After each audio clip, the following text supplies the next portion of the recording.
In this video, we're going to take a look at how we can use recursion with linked lists. So in one of my previous videos, we introduced this concept of recursion, and if you haven't had a chance to watch that video, then I'd recommend watching it before you watch this video, and I'll put a link to that video in the description of this video, so it's right below this video.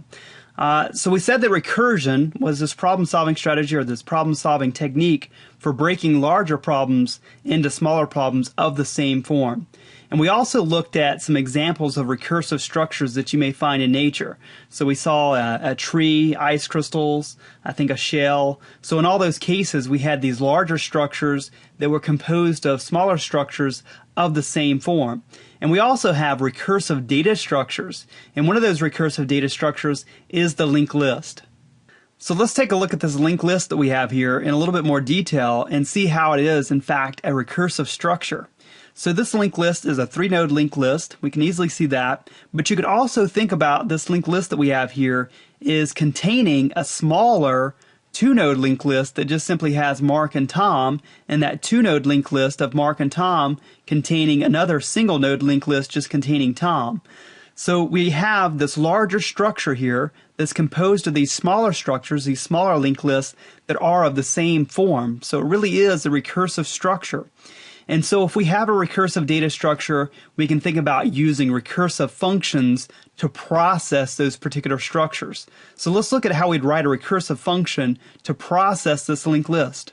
So let's first think about what we did with a iterative solution for being able to process a linked list, or to be able to traverse over each node in our linked list. What we did was we set up this pointer to initially point to the head node. So we had this current pointer here, and it just simply pointed here to the same node that head pointed to, and we called it cur, short for current. And what would happen is on each iteration we would update the value of cur to just simply be cur's next. So we had set cur's next to cur, and that would allow this pointer here to point to each successive node until we finally got to the very end and current was set to null, and at that point in time it would kick us out of our looping structure. And we really have the same sort of idea almost with the recursive function for being able to process a linked list. Except this time we're going to think about this current pointer existing as a formal parameter. So let's assume that we're trying to write a recursive function maybe to print out our linked list. So what I'm going to do is just start writing the code for that right below our linked list representation here. And we'll say that it's a void returning function. So we're going to simply just print out the contents of our linked list, and we'll just call it print list. So we have print list here, and we'll pass to it a node pointer. So we have a node pointer being passed, and we'll just call it cur, just like in our example here, or just like what we have specified here. And then we have to start thinking about our base case and our recursive case in the body of this recursive function. So the base case would be whenever this current pointer here is pointing to null. At that point in time, we don't have anything left to process, no other nodes in our linked list. And in the case of our base case, we really don't want to do anything. We just want to simply return from our print list function. So there's actually nothing to do in our base case. And it turns out that if we're not in our recursive case, we would be in our base case and we'd simply return. But if we're writing this function, we really don't even have to test for our base case because we'd return automatically if we're not in our recursive case. So let's not even worry about writing anything for the base case and just focus on writing the recursive case. So for the recursive case, we'd be looking to test to see if what? If our current pointer was in fact not equal to null. So if it's not equal to null, we know that we're in our recursive case. So in the recursive case here, what do we have to do?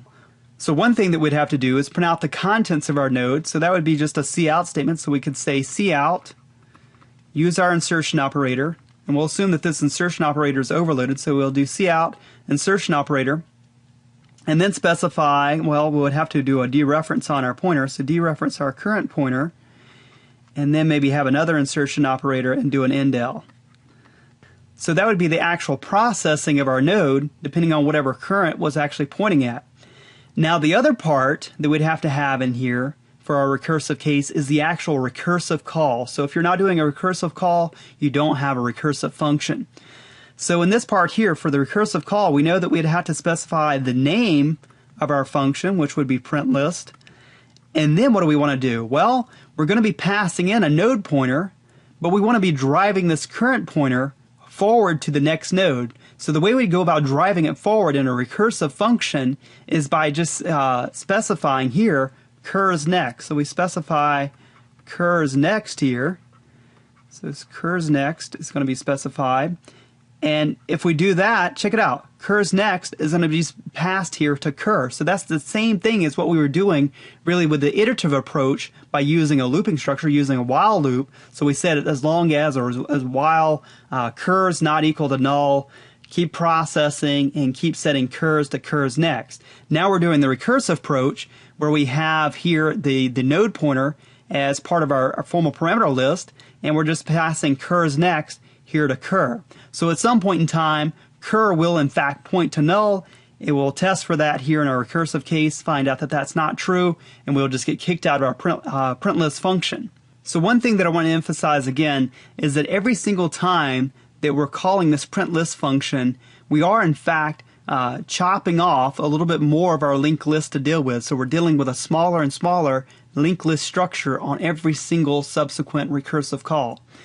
So in this particular case, using a recursive function really doesn't necessarily bias anything over using an iterative approach, so just using a looping structure. And in fact, using the recursive approach would in fact require more resources because we're having to allocate a new stack frame every single time that we do this recursive call here. So every time we do that recursive call, we get a new stack frame and all of our local variables get allocated all over again. So what I want to do now is quickly illustrate what would happen on our call stack as we executed this recursive function called printlist using this linked list here as our example. So the first thing that would happen whenever we first call printlist would have an allocation of a stack frame, and I'm ignoring our main stack frame, but certainly there would be a main stack frame or whatever function actually called this printlist function. And what would happen is we get the address of head passed into this function. So I'm not going to depict all of that, but cur would simply hold the same address as head. And what would take place here is we'd print out the contents here. So notice the ordering here of our operations. Our first operation in our recursive case is to print out or to see out whatever cur is pointing to. So we're doing a dereference on cur. We're assuming that we've overloaded this insertion operator.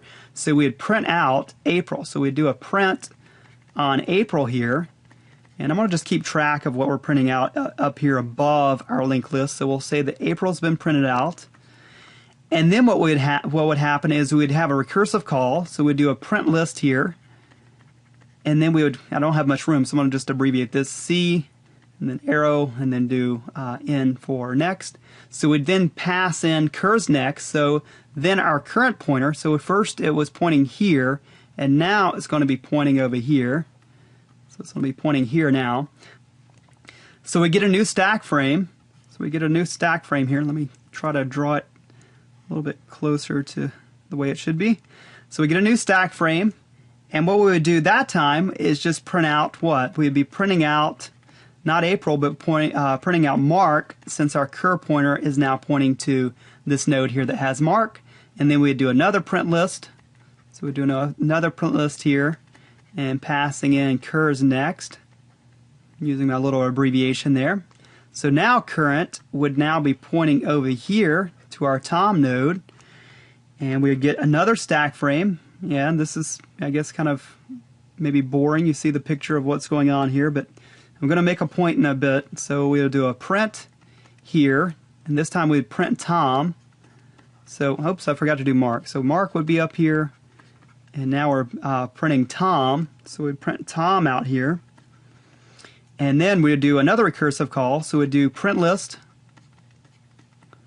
And this time we'd have the currents next being passed in, and this time's currents next is going to be null. So whenever we do this and have our next stack frame up here, what's going to happen? Well, in this particular case, we'll see that cur is not equal to null. So at that point we'll return. What do we return to? We would return to this point here. So I'm going to go ahead and pop that off, and then we would go about popping this off. So we would simply return because there's nothing left for us to do. We've finished executing. So what happened is this print list, this recursive call was the last thing that we did inside of this recursive case. So since there's no other statements in this particular function to do, it would just simply return. Where does it return to? It returns to the previous stack frame. So we would get rid of this, and it's the same case there. And then we would get rid of this. This would be popped off of our stack. And then finally, this would be popped off of our stack. Now, the interesting thing is the order that we have these particular statements. If we would have switched the ordering here, we'd have got our linked list, or at least our nodes, the contents of our nodes, printed out in exactly the opposite order here. So I think that, I don't know, maybe I'll start that and just to show you exactly what's going to happen here. Alright, so what I want to do now is simply swap these two statements around so that we're doing the recursive call first, and then we're doing the processing statement. In our case, the processing statement is just to output the contents of our node. So let me see if I can move these two statements around with not too much work. So now we've readjusted those two statements in terms of their order. So it's going to be the same basic idea, but check out what happens. Whenever we create our first stack frame, so this is our first stack frame. Whenever we first call print list, we'll have a recursive function call first. So we'll have to do our print list here, print list, and pass in currents next.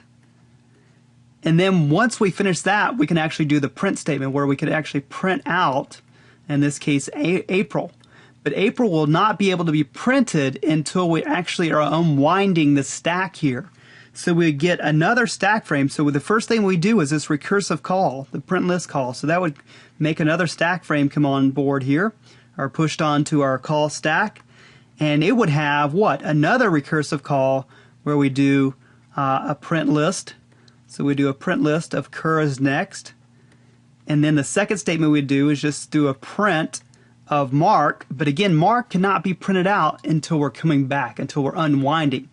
So the point that I'm trying to illustrate here is that if by just swapping these two statements around, we're able to actually print out our list in reverse order, because the topmost stack frame will be the one in which we would print out first, because it would be the first one that we would come back to after hitting our base case where the value is null. And I'm not going to go through all of those steps. Hopefully you can see it. Maybe you can work that out for yourself and continue drawing these pictures.